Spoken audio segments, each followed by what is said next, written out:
On August 17, 2007, in Reno, Nevada, 64-year-old Dr. Judy Calder, a respected professor at the University of Nevada, Reno, disappeared under mysterious circumstances. Judy, a specialist in substance abuse issues and domestic violence research, lived in Incline Village with her husband Jim. That Friday, she had planned to stay overnight in Reno for work meetings, accepting a complimentary room at the Golden Nugget Casino Hotel offered by a friend. Jim was supposed to join her for a weekend getaway, but a broken water heater at home kept him from traveling. When he couldn't reach Judy the next day, Jim drove to the hotel, finding her crucial diabetes medication left behind. Alarmed, he contacted the police, emphasizing how uncharacteristic this behavior was for his responsible wife. Investigators immediately began reviewing security footage from the Golden Nugget. They found video of Judy on the casino floor around 10:30 a.m. on Saturday, August 18th, and later footage of her leaving alone in her vehicle. When police checked her workplace at the university, there was no sign she had returned there. Judy's car was soon located in a high-crime area of Reno, far from her usual haunts. Crime scene technicians found evidence that someone had deliberately wiped the driver's door handle, raising suspicions of foul play.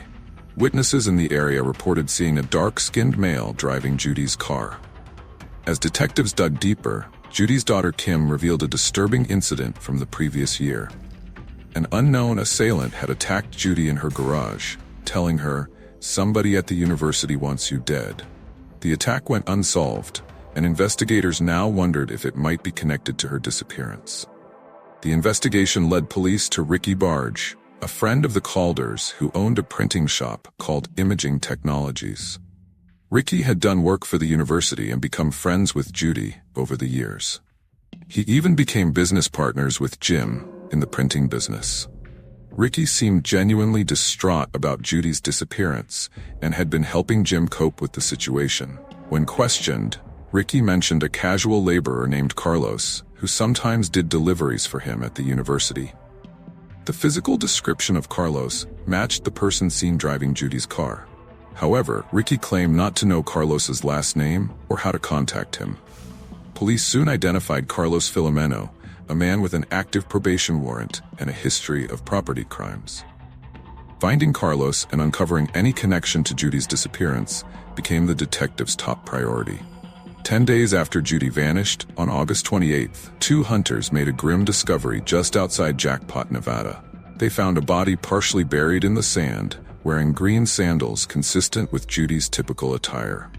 Dental records confirmed it was indeed Judy Calder.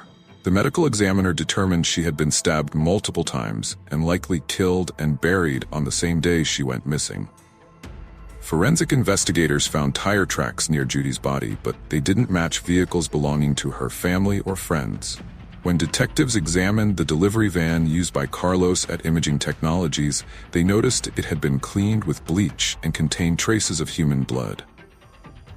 Police finally caught up with Carlos at a local casino. During questioning, he initially denied knowing Judy, but eventually broke down and claimed he had witnessed Ricky Barge stab her to death. According to Carlos, Ricky had borrowed a large sum of money from Judy and couldn't pay it back. Carlos alleged that Ricky had asked him to purchase items for the murder, including a knife and clothing, and that he had watched in horror as Ricky killed Judy at the warehouse. Carlos claimed he helped dispose of the body out of fear for his own life. He said they buried Judy in the desert, then drove to Arizona to destroy evidence, including changing the van's tires. This explained why the tire tracks at the burial site didn't match the van's current tires. When detectives went to question Ricky Barge, they discovered he had fled town. His wife said he was away on business and couldn't be reached. Police found evidence that Ricky had rented a car, which was later recovered near the San Antonio airport with a note inside claiming he was headed to Canada. Given the proximity to Mexico, investigators suspected he was actually fleeing south of the border. As detectives searched Ricky's office, they uncovered a startling twist. Documents revealed that Ricky Barge was actually an alias for a man named Muhammad Kamaluddin. The real Ricky Barge was a homeless person in Texas whose identity Kamaluddin had stolen years earlier. Further investigation revealed that Kamaluddin owed large sums of money to several casinos and had a dark past. He was wanted for a 1993 murder in Canada, where he had convinced a teenager to kill a businessman for his valuable ring. On September 4th, Kamaluddin was arrested by FBI agents as he left the British consulate in Mexico City. He was extradited to the US in January 2008 to face charges for Judy's murder. During interrogation, Kamaluddin initially maintained his innocence, but then shockingly changed his story. He admitted to killing Judy, but claimed her husband Jim had hired him to do it. Kamaluddin alleged there was a dispute over the couple's will and that Jim wanted Judy dead. He even claimed to have orchestrated the failed attack on Judy the previous year at Jim's request. Detectives couldn't ignore this accusation, especially given some oddities in Jim's behavior, like renting a car for Kamaluddin after he became a suspect. However, surveillance footage from the warehouse confirmed Jim's alibi for the time of the murder. The video also showed Jim visiting the warehouse later and looking into the van where Judy's body was hidden in a box, raising uncomfortable questions. When questioned about this, Carlos explained that after they had loaded Judy's body into the van, they put some printer parts on top. When Jim came looking for Judy, Ricky showed him the boxes of parts, concealing the grim truth beneath. As the case went to trial in October 2008, prosecutors painted a picture of Muhammad Kamaluddin as a desperate man drowning in gambling debts who killed his friend Judy Calder over money she had loaned him.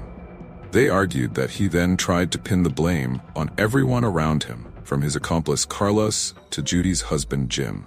The prosecution detailed how Kamaluddin lured Judy to the warehouse under the pretense of repaying his loan. He and Carlos had prepared for the murder, purchasing a weapon and specific clothing. When Judy arrived expecting to collect her money, she was stabbed twice and died quickly. Her body was placed in a plastic-lined box, loaded into the work van, and dumped in a remote area of northeastern Nevada. After 6 days of testimony and 5 hours of deliberation, the jury found Muhammad Kamaluddin guilty of murdering Judy Calder. He was sentenced to life in prison without the possibility of parole. This case serves as a chilling reminder of how a person's past can catch up with them and the devastating consequences of financial desperation. It also highlights the complexities of criminal investigations, where initial suspicions and accusations can lead detectives down misleading paths. The dedication of law enforcement in pursuing justice across international borders ultimately brought closure to Judy Calder's family and friends, though the loss of such a respected and beloved community member leaves a lasting scar. The tragic story of Judy Calder's murder also underscores the importance of thorough background checks and the potential dangers of trusting individuals without fully knowing their history. Muhammad Kamaluddin's ability to assume a false identity and integrate himself into the community, even becoming a trusted friend and business associate, demonstrates the sophisticated methods some criminals use to evade their past and continue their illicit activities. Moreover, this case emphasizes the critical role of forensic evidence and modern investigative techniques in solving complex crimes. From surveillance footage analysis to DNA testing and international law enforcement cooperation, each element played a crucial part in unraveling the truth behind Judy's disappearance and bringing her killer to justice. Ultimately, while the conviction of Muhammad Kamaluddin provided some measure of closure, the senseless loss of Judy Calder, a dedicated educator, researcher, and advocate for community improvement, remains a tragedy that continues to impact all who knew her and the broader academic community she served.